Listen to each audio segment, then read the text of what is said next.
Hi guys! Merry Christmas! For today's video, I'm gonna show you my very first Christmas here in Da Nang, Vietnam. Yes guys, I'm here. I've been celebrating Christmas in Thailand for 10 years and now I'm here. Back! Hindi mawala ang aurahan bago ang kainan. O, diba? Pasosyal tayo ng konti for this video. Kaya andito kami sa The Yacht. Yan yung sinatawag ng The Marina Seafood Restaurant and all, o, diba? Maganda yung place in fairness by the river. Yan yung tinatawag nilang Han River dito sa Da Nang. Ayan, of course, diba? Hindi tayo mawawala sa aurahan. Oo, diba? Aura muna tayo bago kainan. Ganyan. So makikita nyo guys sa likod ko, yan yung Dragon Bridge, the famous landmark, at saka yung pa Merlion, at saka yung big Christmas tree nila sa baba. Andyan sa baba din yung Love Bridge, ayan. Tapos may pa-disco si Kuya sa yate. Ayan, o, diba? Maganda yung view, peaceful, at nakaka-relax.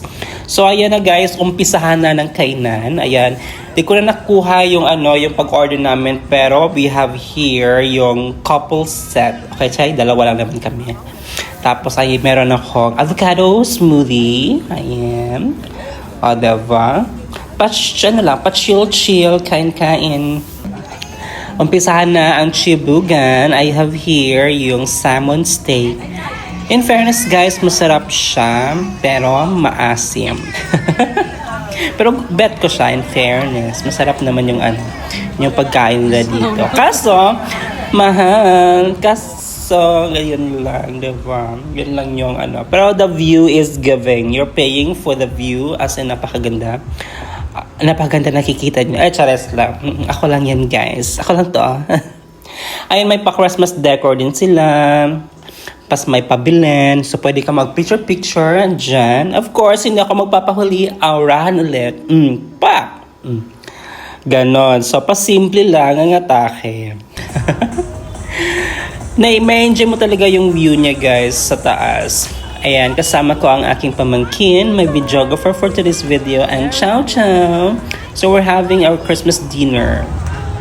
So ito na yung sa labas, yung sa may malaking Christmas tree.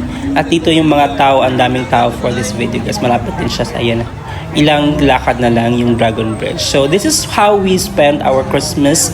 How about you? How did you spend your Christmas? Merry Christmas!